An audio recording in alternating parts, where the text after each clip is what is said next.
नमस्कार मेरे प्यारे भाइयों, मेरे परमात्मा के प्यारे जीव हंसों। मैं परमपिता परमात्मा से यही अरदास करता हूं कि आप सब मेरे भाइयों का विवेक पहले से ज्यादा और ज्यादा से ज्यादा बढ़ता ही जाए और ऐसी कोई दुविधा ना रहे जो मेरे भाइयों को 1% भी भ्रमित कर पाए। हर चीज क्रिस्टल क्लियर होती चली जाए, हर चीज ऐसे समझ में आती चली जाए कि कोई भी काल का दूत आपको भ्रमित ना कर पाए। हर चीज समझ में आती चली जाए। मैं बस यही अरदास करता हूं परमपिता परमात्मा सतगुरु बंदी छोड़ से। तो आज बहुत इंपॉर्टेंट सत्संग है, बहुत इंपॉर्टेंट सत्संग है।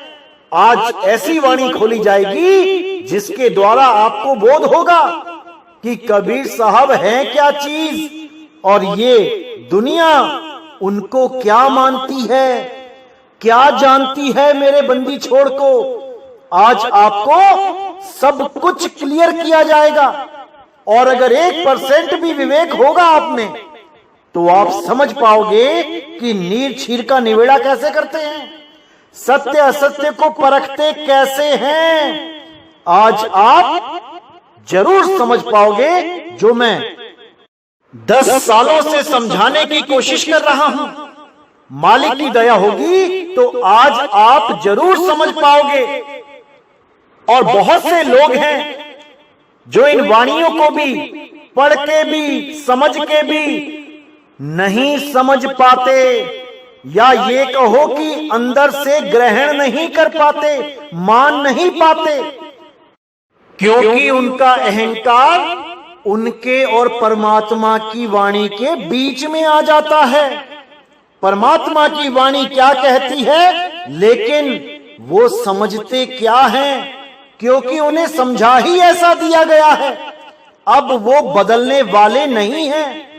लेकिन कोई फर्क नहीं पड़ता मेरे भाइयों, जो सत्य है वो सत्य ही रहेगा। सत्य को इससे कोई फर्क नहीं पड़ता कि कौन उसको मान रहा है या कौन नहीं, सत्य तो सत्य ही रहेगा।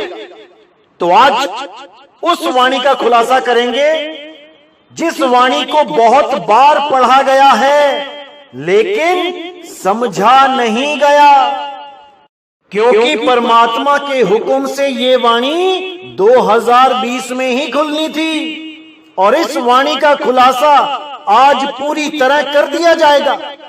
जो मेरे विवेकी भाई होंगे वो इशारे को समझ जाएंगे। लेकिन दुख के साथ कहना पड़ रहा है जो मेरे भाई अविवेकी हैं, जिनमें अभी विवेक की कमी है, उनको ये वाणी समझ में नहीं आएगी। बहुत दुख के साथ कहना पड़ रहा है, लेकिन क्या करे भाई, यही सत्य है, यही सत्य है। तो आज बहुत इंपॉर्टेंट वाणी है और परमात्मा से अरदास करूंगा कि ये वाणी आपको बिल्कुल सही से सटीक समझ आ जाए और जो कबीर साहब के नाम पे बहुत से भ्रम जो दुनिया में फैलाए गए उन पर भी आप अच्छी तरह विवेक लगा पाओ कि क्या वो सत्य है जो कबीर साहब के बारे में आपको बताया जा रहा है। बहुत से लोग YouTube चैनलों पे कबीर साहब के बारे में उल्टा सीधा बोलने में लगे हैं। कोई उसको विधवा ब्राह्मणी का पुत्र बता देता है, कोई उन्हें एक धर्म प्रवर्तक बता देता है, कोई उन्हें समाज सुधारक बता देता है और कोई उन्हें एक कवि बता के प्रस्तुत कर देता है। लेकिन आज तक कोई नहीं बता पाया कि कबीर साहब अगर किसी विधवा ब्राह्मणी के पुत्र हैं तो भाई उस विधवा ब्राह्मणी का नाम क्या था, उसका पति कौन था जो मर गया था, उसके ससुर का उसके गांव का क्या नाम था। अगर इतना पता लग सकता है कि वो विधवा ब्राह्मणी थी तो उसका कुल, उसकी जात, उसका घर, उसका मकान, उसका पति, उसका ससुर, ये क्यों नहीं पता कर पाया आज तक? क्योंकि ये सब झूठ है, ये केवल समाज को बहकाया गया है। अरे बड़े बड़े देवी देवताओं के माता पिता के नाम याद हैं, युगों युगों पहले की बातें इतिहास में दर्ज हैं, ये 600 साल पुरानी बात क्यों नहीं दर्ज कर पाए? ऐसा क्या आन पड़ा? जबकि पता भी लग गया कि विधवा ब्राह्मणी का पुत्र है, तब भी नहीं ढूंढ पाए उस विधवा ब्राह्मणी को। आखिर क्यों? क्योंकि ये सब झूठ है। और सत्य क्या है वो आज आपको वाणी के माध्यम से बताया जाएगा। तो आइए देखते हैं क्या कहती है वाणी। पूरब जन्म हम तुमरे सेवक, अब तो मिटिया ना जाई, तेरे द्वारे धुन सहज की, माथे मेरे दगाई। दागे होई सुरन मही जूझे, बिन दागे भग जाई, साधु होए सो भगत पछाने, हरि लय खजाने पाई। यानी शुरू से ही हम तो तुम्हारे सेवक हैं, तुम्हारे ही हुक्म से प्रचार करने आते हैं, और ये जन्मना मरना ये हमें रोग नहीं लगा है, ये आम जीव को रोग लगा है। अब तो मिटिया ना जाए, यानी चाह के भी अब मिटा नहीं जा सकता, मर नहीं सकते, क्योंकि हम पहले से ही जन्म मरण से परे थे। इसको गहराई से समझना है मेरे भाइयों। कबीर साहब यहां पर जो बता रहे हैं ये बहुत गुप्त भेद है, लेकिन इसको समझने के लिए आपको विवेक शक्ति की जरूरत पड़ेगी। अगर विवेक सही लग गया तब समझ लो कि वाणी बिल्कुल साफ समझ में आ जाएगी। अगर विवेक नहीं लगा तब आप भी वही समझते रह जाओगे जो इन वाणियों को पढ़ने वाले समझते रहे आज तक। इसलिए पूरा विवेक जगा के रखना है, एक एक शब्द की गहराई में उतरना है। अब यहाँ पे साफ लिखा है कि पूरब जन्म हम तुमरे सेवक। अब ये लोग क्या कहेंगे बहुत से लोग यहाँ पर कि भाई कबीर साहब भी एक आम भगत हैं, बाकी भक्तों की तरह आए और इस दुनिया में भक्ति करके चले गए। लेकिन जब वाणी को गहराई से देखोगे तो समझ में आएगा कि ये बिल्कुल गलत है, क्योंकि भक्ति करने वाला एक बार मुक्त हो जाए तो दोबारा नहीं आता, जन्म मरण का रोग खत्म हो जाता है।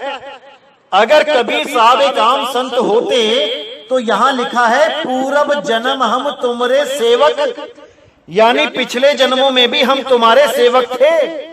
तो अगर पिछले जन्म में सेवक थे तो इस जन्म में कैसे आ गए भाई? पिछले जन्म में ही मुक्त हो जाना चाहिए था। तो इसका मतलब ये वाणी में गलत लिखा है, या फिर ऐसा हो गया होगा कि पिछले जन्म में सेवक तो होंगे लेकिन भक्ति सही नहीं कर पाए, इसलिए वापस आ गए। लेकिन वाणी क्या कहती है कि पिछले जन्म में हम तुम्हारे सेवक थे, यानी हम शुरू से ही तुम्हारे सेवक हैं और इस सारी दुनिया को ज्ञान बांटने के लिए तुम्हारे ही हुक्म से आते हैं। हमारे सिवा और कोई नहीं है जो इस पूरे संसार में किसी को भी सत्य ज्ञान दे सके, वो असल ज्ञान दे सके। बाकी जितने भी हैं ये सब आपसे भक्ति तो करवा देते हैं लेकिन सत्य भक्ति नहीं करवा पाते। ये आपसे सेवा तो करवा देते हैं लेकिन सत्य सेवा नहीं करवा पाते। ये आपको मंत्र तंत्र जंत्र तो दे देते हैं लेकिन सार शब्द नहीं दे पाते, सार शब्द का भेद नहीं बता पाते। इसीलिए कबीर साहब बार बार इस संसार में आके जीवों को चेताते हैं, उन्हें समझाते हैं, उनको सही मार्ग दिखाते हैं, लेकिन दुनिया उनको नहीं समझ पाती कि ये है कौन। अरे वो परमपिता परमात्मा का ही नौतम सुरत रूप है। नौतम सुरत यानी नया, यानी तुम लोग हो चुके हो पुराने, बार बार आने जाने के कारण, लेकिन वो इस जगत में नया रूप लेके आता है, इसीलिए उसको नौतम सुरत बोला गया है। वो नया ज्ञान लेके आता है, नया रास्ता समझाने आता है। वो रास्ता नहीं समझाता जो पहले से ही चलते आ रहे हैं, ये नकली रास्ते, ये तिरकुटी वाला रास्ता, ये श्वासों वाला रास्ता, ये इंगला पिंगला सुषमना वाला रास्ता, ये चक्र भेदन वाला रास्ता, ये 5 तत्वों की पूजा करने वाला रास्ता, ये जप तप नियम व्रत पूजा पाठ वाला रास्ता, इन सब से अलग वो नया रास्ता लेके आते हैं। हालांकि वो नया नहीं, वो सबसे ही पुरातन है, लेकिन उसको भूल जाने के कारण कोई भी उस तक पहुंच नहीं पाता, उस रास्ते को समझ नहीं पाता। इसलिए सबको लगता है ये तो नया ज्ञान लेके आ गए, जबकि यही सबसे पुराना ज्ञान है। जब ये दुनिया भी नहीं बनी थी, ये तब का है। दुनिया बनने के बाद, अक्षरों की खोज होने के बाद, देह धारण करने के बाद सारे रास्ते बने हैं। और इन सब रास्तों से पुराना रास्ता सहज योग है। वो सहज अवस्था है जब ये सूरत अचल थी, ये चलती नहीं थी। लेकिन जैसे ही ये सृष्टि बनी, ये संसार बना, ये शरीर बना, ये भाषाएं बनी, अब सूरत चलने लगी और इस संसार में आके फंस गई। अब ये सहज नहीं हो पा रही है। इसीलिए सहज समाध, सहज योग का रास्ता कबीर साहब लेके आए समझाने के लिए। और जो उनकी बात को समझ गया वो सहज हो गया। वो अब जन्म मरण में नहीं है और ना ही आएगा। उसका सदा सदा के लिए जन्म मरण खत्म हो जाएगा। लेकिन कबीर साहब क्या हैं, इसको आज अच्छी तरह समझ लेना है, क्योंकि बार बार ये सत्य ज्ञान बताने वाले नहीं आएंगे दुनिया में। अभी समझ लेना है, 2020 में अच्छी तरह समझ लेना है। और उसके बाद सारे संसार में आपने ही जागृति करनी है। एक दीप से दूसरा दीप जलेगा, दूसरे से तीसरा और तीसरे से चौथा, और फिर ऐसे ही देखते देखते सारा संसार एक सतनाम के झंडे के नीचे आ जाएगा। सारे संसार में एक परमात्मा की बात चलेगी। अल्लाह के नाम पे, भगवानों के नाम पे, परमात्मा के नाम पे ये झगड़े बंद हो जाएंगे। अब कोई नहीं लड़ेगा, कोई नहीं झगड़ेगा। अब सब के सब एक परमात्मा को याद करेंगे, अपने अपने परमात्मा को याद करके उसे प्राप्त करने की कोशिश करेंगे, ना कि एक दूसरे को नीचा दिखा के अपने भगवान को, अपने गॉड को, अपने अल्लाह को बड़ा करने की कोशिश करेंगे। अरे वो भगवान बड़ा ही है, वो अल्लाह बड़ा ही है, वो वाहेगुरु सबसे बड़ा ही है। तुम्हारे बोलने से वो बड़ा नहीं हो जाएगा कि तुम्हारी मोहर लगेगी कि हाँ वो बहुत बड़ा है, तब वो बड़ा हो पाएगा। वो पहले से ही बड़ा है, तुम क्या बड़ा करोगे उसे? वो पहले से ही बड़ा है। तुम्हें तो उसे पाना है, तुम्हें तो उसे ढूंढना है, वरना तुम ही 84 में जाओगे और वो अल्लाह वाहेगुरु गॉड तुम्हारी कोई मदद नहीं करेगा, क्योंकि उसने तुम्हें इंसानी जन्म इसलिए नहीं दिया कि तुम उसके नाम के पीछे लड़ते रहो। उसने तुम्हें इंसान जन्म इसलिए दिया है ताकि तुम इस इंसान जन्म में उसे प्राप्त कर सको, ना कि एक आम जानवर की तरह आए और एक आम जानवर की तरह चले गए। अरे कुछ तो समझो, इंसान जन्म क्यों मिला है, कुछ तो विवेक लगाओ। कोई नहीं लगा पा रहा, सब लड़ने में लगे हैं, सब अपने अपने भगवान को, वाहेगुरु को, अल्लाह को बड़ा करने में लगे हैं, जबकि वो एक ही है। अरे कोई बोले राम राम, कोई खुदाए, कोई सेवे गुसैया, कोई अलाए, वो एक ही है, लेकिन उसको प्राप्त करना है, बड़ा नहीं करना है। बड़ा वो पहले से ही है। समझ जाओ मेरे भाइयों, इसको समझ जाओ। पूरब जन तो आगे कहते हैं, तेरे द्वारे धुन सहज की, माथे मेरे दगाई, दागे होए सूरन नहीं जूझे, बिन दागे भग जाई। यानी कि तेरे द्वार पे, यानी जो तेरा असली दरवाजा है, जिसको सच्चा गुरु द्वारा कहते हैं, जो गुरु का असली द्वार है, क्या है वहां पे?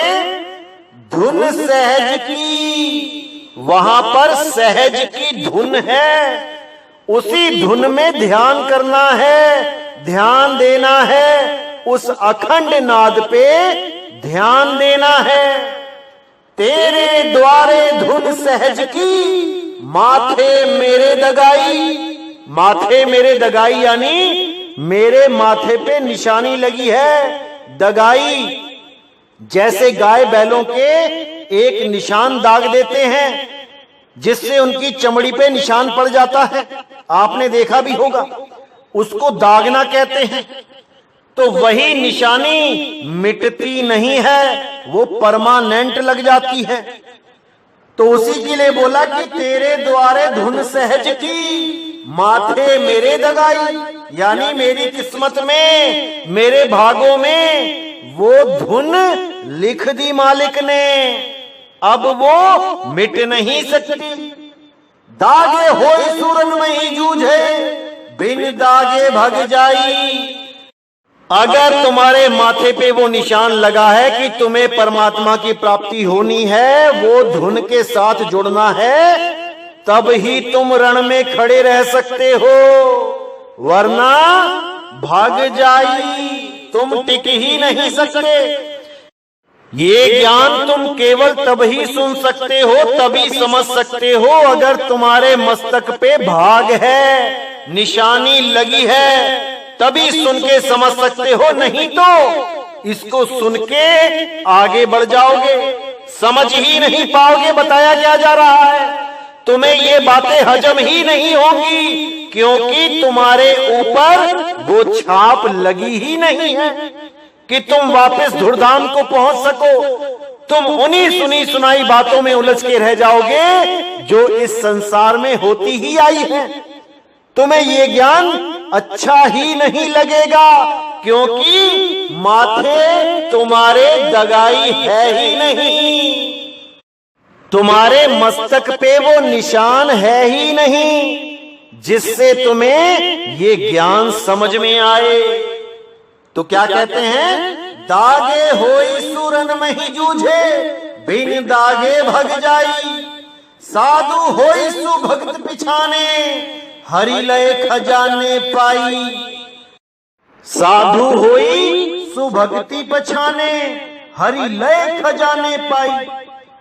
जब इसकी परख हो जाती है सच्चे नाम की, और उसके बाद जब साधना शुरू कर लेते हैं, तब हम साधु हो जाते हैं। जो साधना करता है वही साधु है, जो उस शब्द को साधता है वही साधु है, जो सूरत को शब्द में लगाए वही साधु है। साधु होई सुभक्ति पछाने, हरि लय खजाने पाई। साधु होके भक्ति पहचान में आती है, उसकी परख हो पाती है, उस शब्द का अनुभव हो पाता है। उसके बाद क्या मिलता है? हरि लय खजाने पाई। वो हरि का खजाना, वो परमात्मा का खजाना, वो अल्लाह वाहिगुरु गॉड का खजाना, वो हमें मिल जाता है, और हम एक भिखारी से एक राजा बन जाते हैं। बिना सच्ची भक्ति के भेद के हम भिखारी ही रह जाते हैं, जबकि हम सबके पास हीरे मोती लाल हैं, लेकिन हम उसको जान नहीं पाते। अरे भीखा भूखा कोई नहीं, सबकी गठड़ी लाल, गांठ खोल देखा नहीं, ताते भय कंगाल। हम कंगाल इसलिए हैं क्योंकि हमें कोई भेदी गुरु नहीं मिल रहा जो हमें हमारा ही ज्ञान दे दे।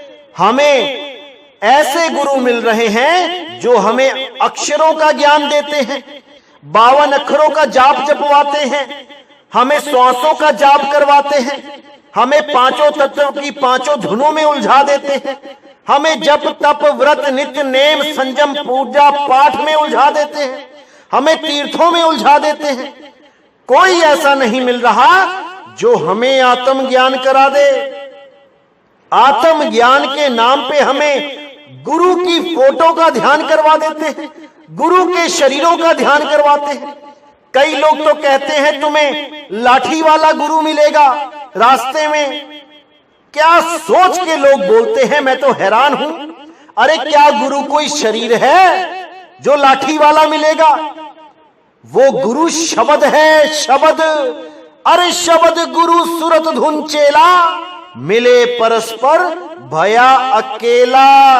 अरे ना कोई गुरु ना कोई चेला, तू उड़ जा हंस अकेला। अकेले ही उड़ना है मेरे भाई। गुरु तो ज्ञान रूप में आपके साथ होता है, अंग संग होता है। जब कोई बच्चा किसी तैराक से तैराकी सीख ले तो वो तैराक ज्ञान रूप में अपने शिष्य के साथ सदा सदा होता है, ना कि वो अपने शिष्य को बचाता हुआ घूमता है, कहीं मेरा बच्चा पानी में ना गिर जाए, मेरा शिष्य पानी में ना गिर जाए। अरे नहीं, वो ऐसी कला सिखा देता है कि वो बच्चा ही गुरु हो जाता है। अरे आपे गुरु आपे चेला, इसको समझना है मेरे भाइयों, इसको समझना है। गुरु केवल मार्गदर्शक होता है, इससे ज्यादा कुछ नहीं। जो रास्ता उसने चुना है वही आपको बता देता है। जहां तक वो पहुंचता है आपको पहुंचा देता है, ना कि आपको पीठ पे लाद के लेके जाएगा वो। इस गलतफहमी से, इस भ्रम से निकल जाओ मेरे भाइयों, निकल जाओ। तुम खुद इतने समर्थ हो जाते हो कि तुम खुद विहंगम चाल से उस मालिक के दरवाजे पे पहुंच जाते हो, जिस दरवाजे के बारे में बताया जा रहा है कि तेरे द्वारे धुन सहज की, माथे मेरे दगाई। तो आगे क्या कहते हैं? कोठरे मही कोठरी, परम कोठी विचारी, गुरु दीनी वस्तु कबीर को, ले वह वस्तु समारी।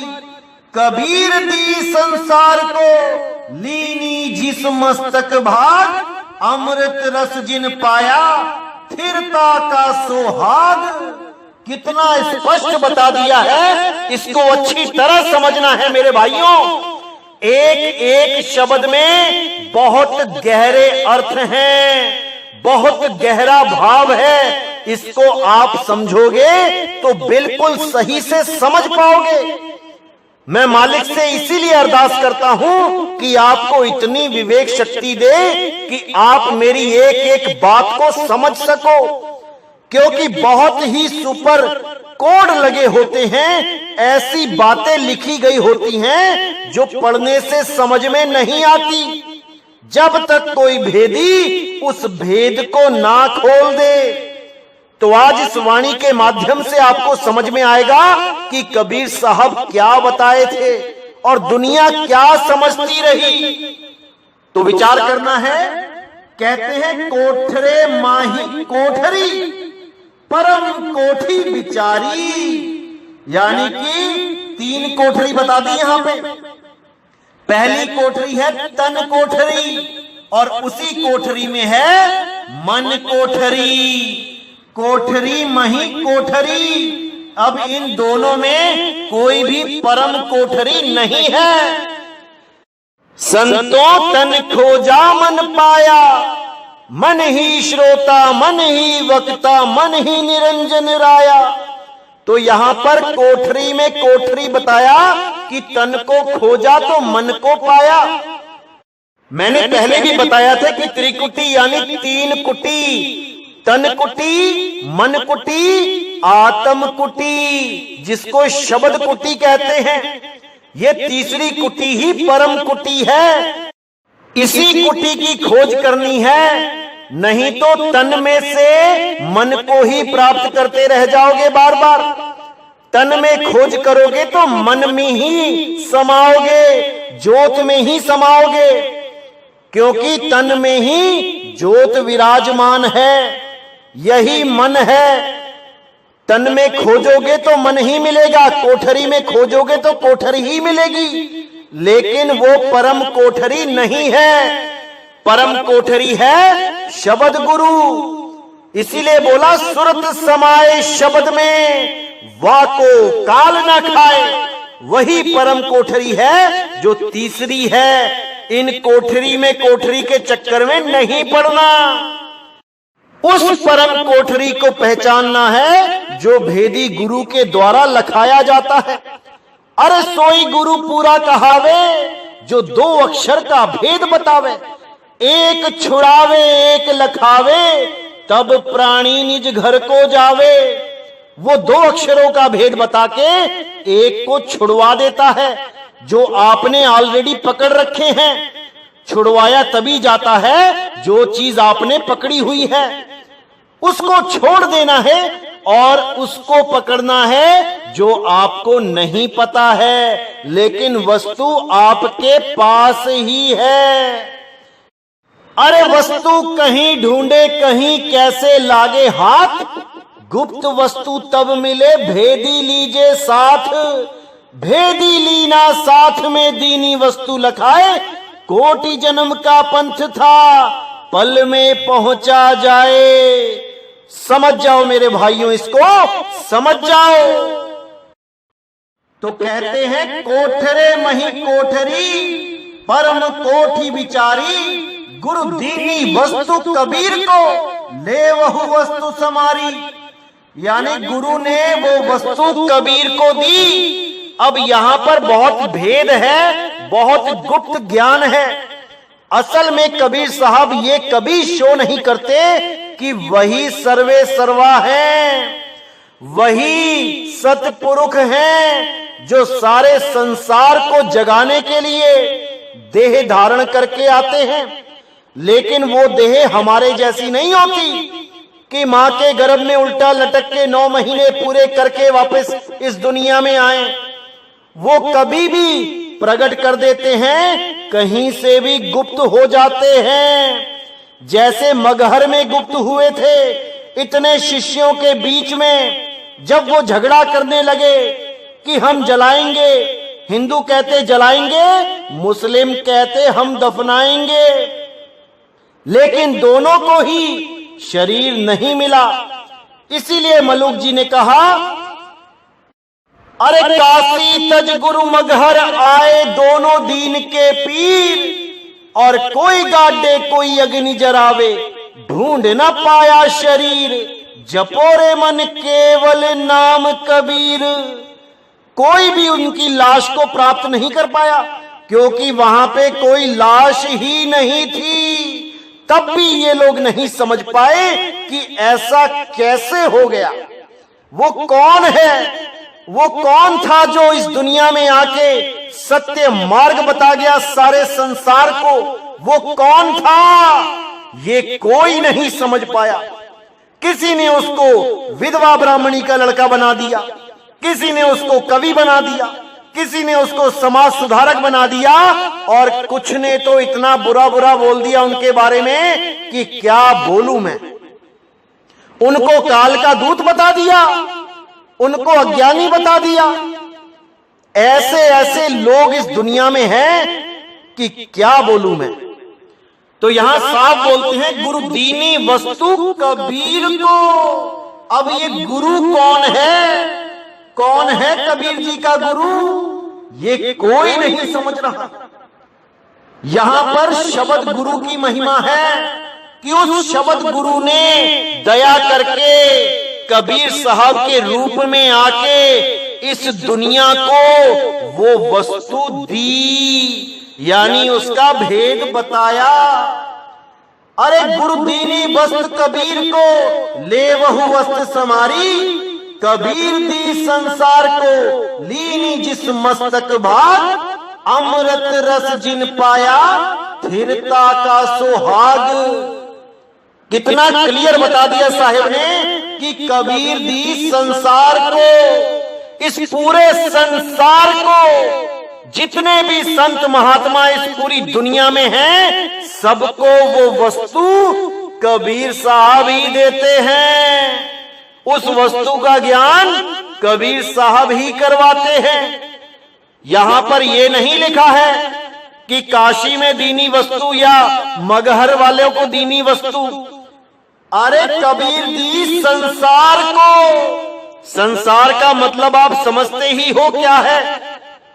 इस पूरे जगत में केवल कबीर साहब ही हैं जो सबको ज्ञान देते हैं। अंग्रेजों के पास जाके अंग्रेजी बोल के ज्ञान देते हैं, हिंदुस्तान में हिंदी बोल के ज्ञान देते हैं, अरब देश में मोहम्मद साहब को अरबी बोल के ज्ञान समझाया था। लेकिन ये लोग नहीं समझ सकते, उनको नहीं पहचान पाते।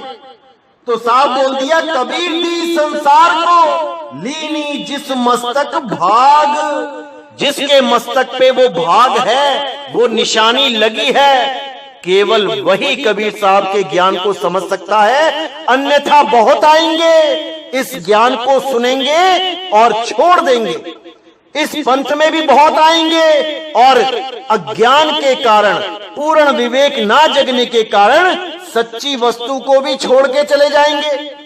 ऐसा नहीं होता कि BMW सबके ही पास आ जाती है या ऑडी गाड़ी में सब ही घूमते हैं। ऐसा नहीं होता। जिसके पास उतनी पूंजी होगी कि वो ऑडी BMW को खरीद सके, केवल वही खरीद सकता है। भले वो शोरूम में घुस क्यों ना जाए, वहां पे इंक्वायरी क्यों ना कर ले, उस गाड़ी के सारे गुण क्यों ना पता कर ले, लेकिन वो उसको ले नहीं सकता, क्योंकि उसके पास वो पूंजी ही नहीं है। इसी प्रकार इस पंथ में भी बहुत से आएंगे और बहुत से जाएंगे, क्योंकि उनके पास पूर्ण विवेक नहीं है। देखा देखी गुरु बना लेंगे, लेकिन टिक नहीं पाएंगे।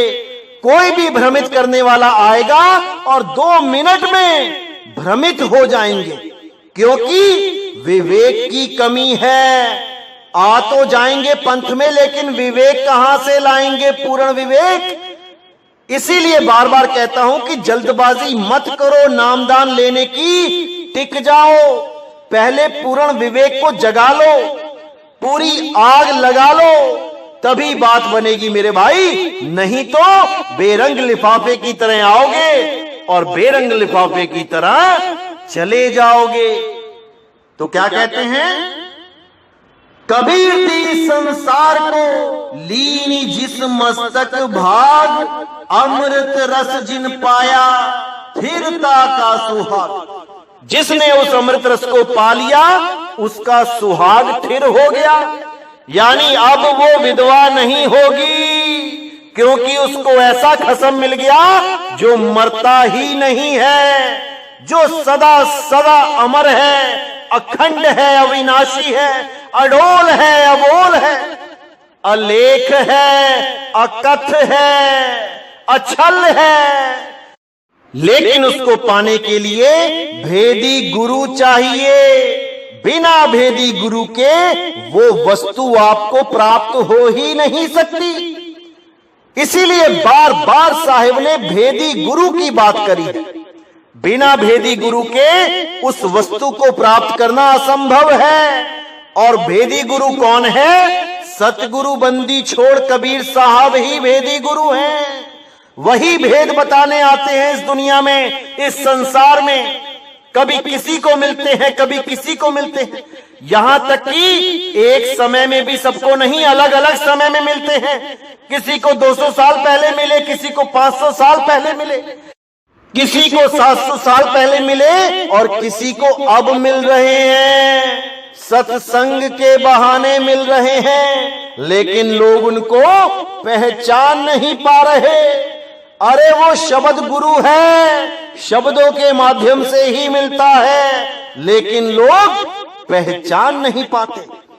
इसीलिए नानक साहब भी कहते हैं, जैसी में आई खसम की वाणी, तैसा करी बयान वे लालो। जैसी खसम की वाणी मेरे अंदर से निकलती है, उसको वैसा ही बयान करना, क्योंकि मैं नहीं, मेरा खसम बोल रहा है। मेरे अंदर मेरा खसम बोलता है। इसीलिए गरीबदास जी ने भी बोला, गरीब पुरुष कबीर ने देह धरा नहीं कोई, शब्द स्वरूपी रूप है, घट घट बोले सोए। वो घट घट में विराजमान है, वही बोलता है, उसी को पहचानना है मेरे भाई, उस बोलता राम को पहचानना है। अरे चाम के महल में बोलता राम है, तू राम और चाम को चीन भाई, उसको चीन लो, और जो उसको चीन लेगा वो इस चाम से, इस हार्ड मांस के शरीर से परे हो जाएगा। फिर उसका जन्म मरण सदा सदा के लिए खत्म हो जाएगा। बहुत से लोग ये समझते हैं कि कबीर पंथी तो अपने गुरु की बड़ाई करते रहते हैं, सभी अपने गुरु की बड़ाई करते हैं, इसमें क्या बड़ी बात है। तो मेरे भाइयों, ऐसा बिल्कुल नहीं है। मैं शुरू से ही कबीर पंथी नहीं था। मैंने पहले और भी गुरु धारण किए थे, और अगर मैं केवल अपने गुरु को बड़ा करने के सिद्धांत पे चलता तो कभी भी ज्ञान आधार से आगे ना बढ़ पाता, मैं वहीं अटका रह जाता। लेकिन मैंने देह गुरु से आगे ज्ञान गुरु को माना है। जहां पर भी आपको आगे का ज्ञान मिलता है, आप हमेशा आगे ही बढ़ते जाओ, तभी आपकी उन्नति होगी, तभी आपकी प्रगति होगी। जैसे कोई बच्चा एक लक्ष्य को साधते हुए अपने वर्तमान के गुरुओं को त्याग के आगे बढ़ता जाता है, और एक समय ऐसा आता है जब वो अपने लक्ष्य को प्राप्त करता है। असल में सफल वो तभी कहलाता है, इसलिए नहीं कहलाता कि उसने कोई भी गुरु धारण किया है। पता नहीं कितने गुरुओं को बदल के उस मूल ज्ञान तक पहुंचा है वो, जिसको पाने के लिए उसने पहली, दूसरी, तीसरी, 8वीं, 10वीं कक्षाएं पार करी। वो कोई LKG UKG करने नहीं आया था दुनिया में, जो वो एक गुरु धारण करके वहीं बैठा रहे, उसी को बड़ा बनाता रहे।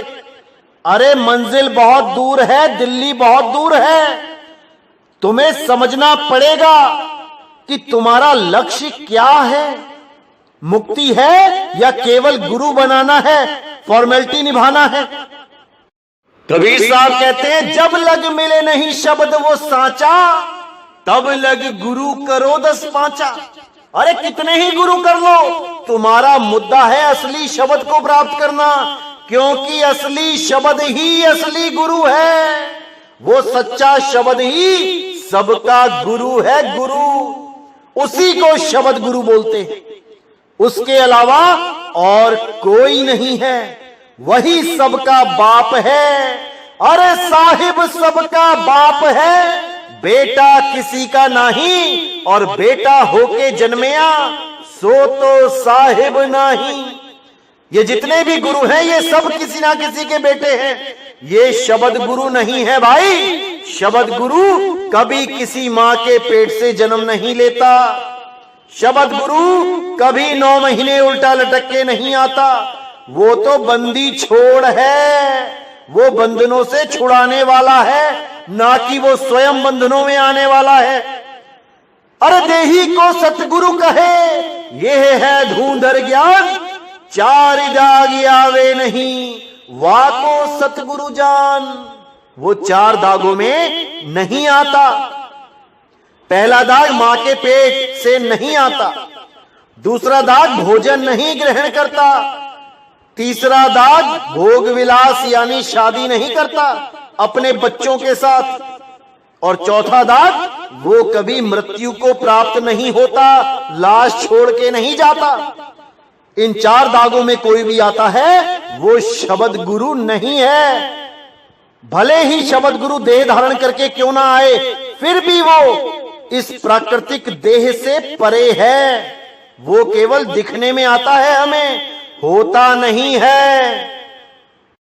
इसीलिए 52 बार कबीर साहब को खत्म करने की कोशिश की गई, मारने की कोशिश की गई, लेकिन सब विफल रहे। अरे गंगा की लहर में मेरी टूटी जंजीर, मृगशाला पे बैठे कबीर, कौन मारेगा उसे? उस बंदी छोड़ को कोई नहीं मार सकता, वो सबका परम पिता है। लेकिन दुख की बात है कि हम उसे पहचान नहीं पाए। वो बार बार आके ज्ञान समझा के चला गया, लेकिन हम उसे जान नहीं पाए कि वो जन्म मरण से परे है। हमने उसे समय सीमा में बांध दिया, जबकि वो चारों युगों में बार बार आके ज्ञान समझाते हैं, मुक्त होने का रास्ता बताते हैं। अगली वाणी में मैं आपको जरूर समझाऊंगा, जरूर बताऊंगा कि जो कबीर पंथी नहीं भी है संत, जिनके नाम के साथ कभी कबीर पंथी जुड़ा नहीं, वो भी कबीर साहब की महिमा जानते हैं, क्योंकि उनको भी कबीर साहब ने ही रास्ता दिखाया। अगले सत्संग में ये खुलासा भी कर दिया जाएगा। तो इसी के साथ आज मुझे विदा करें, और अगला सत्संग बहुत जल्दी आएगा। तब तक के लिए मुझे विदा करें और भक्ति करें, बहसबाजी में ना पड़ें। कोई भी आपके साथ बहस करता है, शांत रहें, क्योंकि संत ही शांत है। अगर कोई आपको कुछ बुरा भला कह भी देता है अज्ञानता में, तो उसको भी अपना भाई समझ के क्षमा करें, और कभी भी किसी को ऐसी बात ना बोले कि गलत वचन उसके दिल को आघात करे, क्योंकि परमात्मा उसमें भी है, वो भी मालिक का बच्चा है। इसलिए अगर कोई तुम्हें बुरा भला कह भी देता है तो उसको सहो, सहना ही है, क्योंकि संतों का काम ही सहना है। अरे खोद खाद धरती सहे, कांट छांट बन राए, और कटु वचन साधु सहे, और से सहा ना जाए। वो सबसे सहा नहीं जाता। कटु वचन को केवल साधु सह सकता है। सारी दुनिया उसको भला बुरा कहे, लेकिन वो सबकी बातों को सह सकता है। अरे आवत गारी एक है, पलटत होए अनेक, कहें कबीर नहीं पलटिए, वो रही एक की एक। तो मेरे भाइयों, आज का सत्संग यहीं समाप्त करता हूं, और अगला सत्संग बहुत जल्दी आएगा। इसी के साथ मुझे विदा करें, और उम्मीद करता हूं कि जो आज सत्संग आपने समझा है वो अच्छी तरह समझ में आ चुका होगा। एक एक शब्द पे विचार करना है मेरे भाइयों, तभी जन्म मरण से मुक्ति मिलेगी और सत्य मार्ग को प्राप्त कर पाओगे। तो अब मुझे विदा करें। बोलिए सतगुरु बंदी छोड़ सतगुरु सत्य कबीर साहिब की सदा ही जय हो, सदा ही जय हो। मेरे मालिक की साहिब बंदगी सतना।